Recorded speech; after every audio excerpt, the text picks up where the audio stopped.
NBA season is finally upon us. Opening night, opening day, however you want to call it, is today.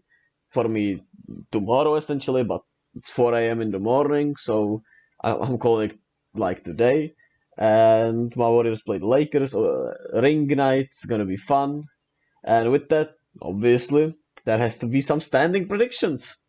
And here, as you can see, I got the last season standings, and I'm gonna talk about briefly what I want to talk about with those teams as to how I factor in some of this stuff.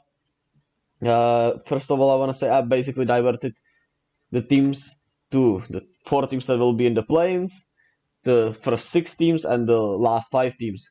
Essentially, when I looked at the landscape, when I looked at the moves, when I looked at the, just my gut a little bit, because obviously it's very hard to break the standings, especially the amount of wins. It's just nearly impossible when you think about it.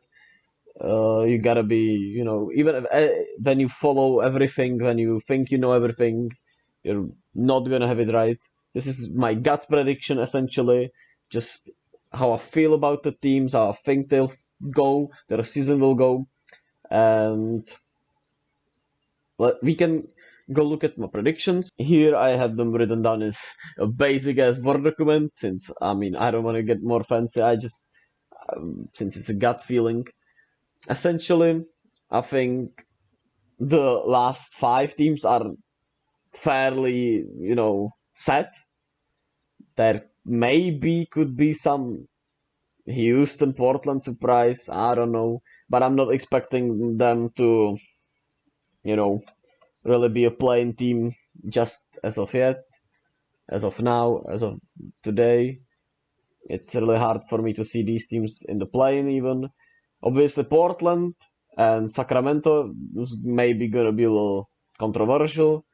When you have Dame Lillard, obviously Portland's expectations should be a little bit higher, but with their off season and how they played without Dame, and Dame still has questions from his injury, it's I don't know, it's tough, hard to see him even in the play, especially with how other teams got better. I just don't see it. I just can't see it. Portland is not gonna make the play. I still don't understand why they are not tanking. I understand Dame wants to be loyal. Dame wants to stay. We all know that. We all know the memes. But as for the organization, it doesn't make really sense to give him the money and not tank, especially when there is Victor Wembanyama. Why are you gonna be 11th with Damian Lillard when you could be 15th and get better chance to get Victor Wembanyama or Scoot Henderson? You can debate Scoot Henderson, Dame Lillard. Obviously it would be maybe weird to tank for Scoot Henderson, but the point stands. Portland should go into a deep rebuild, and they should have done that earlier. The addition of Jeremy Grant is cool, but it's not gonna move the needle that much to me, especially with CJ McCollum gone. Anthony Simons is a really good player, but how will they play together with Dame? I'm not sure, and he could be taking over Dame essentially. Who knows? Who knows how Dame will come back? We don't know. We don't know that yet.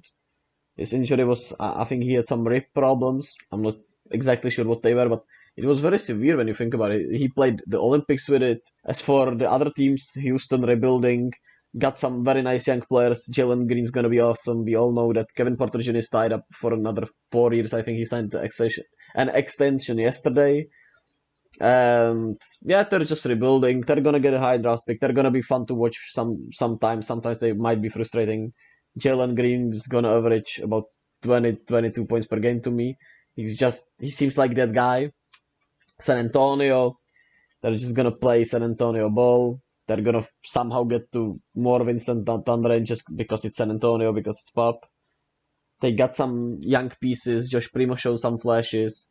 Their youngsters shown some flashes, and they're also rebuilding. So they obviously want to get the bigger. They obviously want to get some higher chance at Victor Wembanyama. Then we get OKC, who Chet is out for the season. Shea is already injured and is not gonna start the season. It's just the Thunder. They have million draft picks. We all know what they're about. Question is, when will they finally not be about rebuilding? As for the Utah Jazz, they still got some nice pieces, but I'm counting on them being traded or just, getting rid of, and I believe they'll have the worst record in the league. Obviously, the last three spots, Spurs, Thunder, Jazz could go either way. I wouldn't be surprised if it went any other either way, but Portland and Houston, I'm pretty fairly confident they will be more up and more closer to the play-ins than to those three teams. Houston could obviously be closer to these teams, but I believe the Rockets will just have a frisky season, let's call it. Then we can move on to the play-in teams, where I got the Sacramento Kings with Mike Brown as their new head coach, some really good youngsters. De'Aaron Fox coming off not the best season, some injuries. He's gonna be nice. Domantas Sabonis is gonna be nice. They're gonna play good ball this year, I believe. I'm not sure, if it will be enough to make the playoffs, to get through the play-ins, but at least they'll be in contentions and their fans will have something to be happy about finally after the Los Angeles Lakers. Is there anything we have to say really? If they make the Russell Westbrook trade, if they somehow trade Russell Westbrook to Indiana for Buddy Hield, Miles Turner, for anything, if they somehow get rid of him, AD and LeBron play 75 games, they might be the 6th, 5th seed, but I just don't see it. I just see a repeat of last year, except they make the play in this year, because AD is gonna play a little more, and they're gonna rely less on Russell Westbrook. And fuck's sake. And I don't envy Darvin Ham with this team, I just don't envy him. It's gonna be something to say the least. Then I believe Memphis is gonna fall off a little since Jaren Jackson is injured for I think until the New Year's at least. I'm sure. I'm not sure what his timetable is, but I'm pretty sure it's about January. And they lost D'Anthony Melton. Obviously, Desmond Benja is still there. There is still a lot of good players, but I feel like they're gonna have the Atlanta Hawks syndrome, or however you wanna call it. Like Hawks made the conference finals in 2021. Then they fell off last year. I feel like Memphis is gonna not be that, they won't fall off that much. They will make the playoffs, I think, but they're just they're just not gonna be as good as they were last year, and they could be sneaky, dangerous for the first, second seed in the playoffs, especially if Jaren is back in full strength. But his injury really concerns me. That's my gut about Memphis this year. I got a lot of respect for them since they pushed my Warriors a lot last year, especially without Ja. And, with Ja, the series kind of fell under control, but when Ja went down, it was just weird, and it felt like they were the better team. It was a weird series, let's just say. Then Dallas made some moves, but did they get really better? I'm not seeing it, Luka's gonna be Luka, but I just don't know, man. If they're gonna defend like last year, they could obviously be even the 4th seed, maybe. Who knows? With Luka, anything's possible. But even though he's gonna have, be more in shape to start the season since he played Eurobasket, he is just in shape this year. But you don't know how it's gonna take a toll on him since he played a Eurobasket. He played a lot of ball during the summer. That's intense. You don't know if he could get injured since he played a lot. Who knows? And my gut feelings about Dallas is they're not gonna be that good, but they're gonna be dangerous. You want another team you just won't want to play in the playoffs since they have Luka, and Luka's just gonna annoy you in the playoffs no matter what. Then I debated a lot about this if I want to put the Suns or Dallas.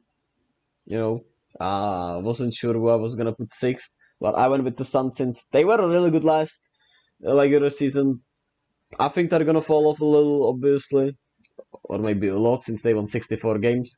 It's a lot. I feel like they're gonna be around 50, maybe 48. Who knows? But they're gonna be the 6th seed to me. They're still really good, but they're older.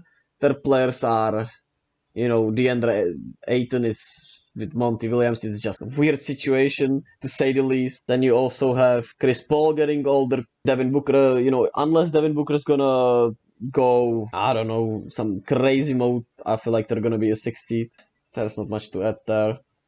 My gut says they're gonna make the playoffs. They're not gonna be in the play-in this year, but they're not gonna be as good, and they might, who knows what's gonna happen with Ayton. I'm not sure if, he's gonna be happy there, if he's gonna stay there throughout the whole season. Who knows? He might just ask for a trade if he's unhappy. Then we have the Pelicans, who I really like on paper, but I feel like they're gonna be dampened by injuries also, but they're gonna play, more than last year, everyone. And Brandon Ingram looks, I'm a big believer in Brandon Ingram, so I feel like he's gonna be awesome. Zion's gonna be Zion. There's no reason for him not to be, really. He looked really solid when he played in the preseason. Brandon Ingram's looked great. CJ McCollum's looked great. They got right mentality after last year. They just feel like that team that's gonna be better. They just got something about them that's, I could see them being the 3rd seed if everything plays into their hand, but I feel like it won't, and they're gonna be the 5th seed to me. Then we finally move on to the top 4. The Clippers are my 4th seed because I don't believe Paul George and Kawhi Leonard will play enough games, for them to be in contention for the first 3 seeds. But they'll play enough, then they'll play a lot. John Wall's gonna be a good addition. Reggie is back. They got all those huge wings that can do everything in a way. They're not perfect, but just really great role players. They're gonna be dangerous in the playoffs if everything stays in place. But they're the Clippers. I don't trust them that much. I just don't, They're the Clippers. But they're dangerous. They're obviously dangerous. I think they're the title favorites for a lot of people, and the Western Conference favorites, which in the playoffs I feel like they obviously can be. But as for the regular season and everything with injuries, with load management, I don't think they're gonna be fighting for the 1st seed, 2nd seed. They're gonna be the 4th seed. They could be the 3rd seed, but I chose the T-Wolves because Rudy Gobert, wins a lot in the regular season. They got a lot of motivation. They feel like they have to win a championship, which, I don't believe in it, but if Ant Edwards is 2nd coming of Michael Jordan, maybe. Who knows? But I like the team. I'm not sure I like them for the postseason since Cat has been wildly inconsistent in the postseason. Rudy Gobert has not shown that much of a great play in the postseason. He always gets played off the floor, even though they should have better defenders. But I'm not sure about D'Angelo Russell also, how he fits into the mix.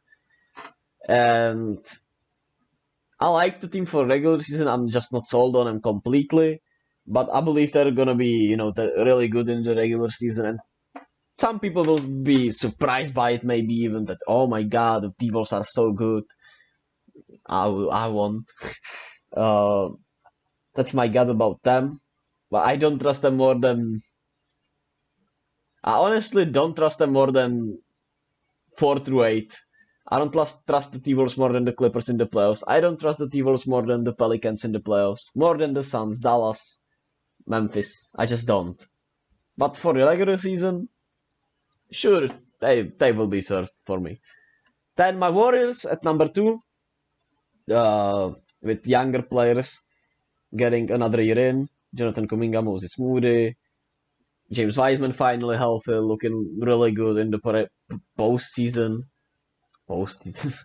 Yeah, I'm getting ahead of myself, looking really good in the preseason. Dante DiVincenzo, Jamichael Green, a lot of cool additions. The core is back. Clay should be more healthy. They are just poised to win a lot of games if there are no significant injuries. And I believe they'll be the 2nd seed with Denver coming 1st, because I feel like this is their year. They're gonna be healthy. Jokic is gonna just carry the team anyway. Michael Porter Jr. is looks healthy, is gonna score a lot of points. The question is, can they win the title? Who knows? But to me, they are the 1st seed as of my gut right now. I'm still not 100% sold on him. I'm not sold on anyone since I'm a Warriors fan, and it's hard to be sold on anyone for me because I don't believe anyone's beating the Warriors in the playoffs. But in the regular season, I just feel like this is Denver's, somewhat of a year where they're gonna fight for the finals. They're gonna be really dangerous, obviously. But the question will remain always, can they win the title? We'll see, we'll see. But those are my predictions based on gut, based on moves on the off-season, based on what I've seen from the preseason. Obviously, I won't predict wins because I just don't have it in me. I just want to predict the standing somewhat, put it out there, see how my gut is. We'll see. I'll react to it when the regular season ends to see uh, how accurate my gut is, my raw feeling, if you want to call it, about the standings. I didn't put some crazy effort into it because I feel like it's really pointless. It's you can go into every detail and you're not gonna make it perfect. So I just went with my gut. I just thought, who's gonna be the worst 5 teams? Who's gonna make the play? Who's gonna be the top 6 seeds? And I just went with my gut. And obviously, that gut is based on some facts, some predictions, but we'll see how it goes. Can't wait for tonight. NBA is finally back. I'm gonna be putting out a lot of videos. Hope you have a blessed day. Hope you enjoy the NBA season just as much as me. And I'll see you next time.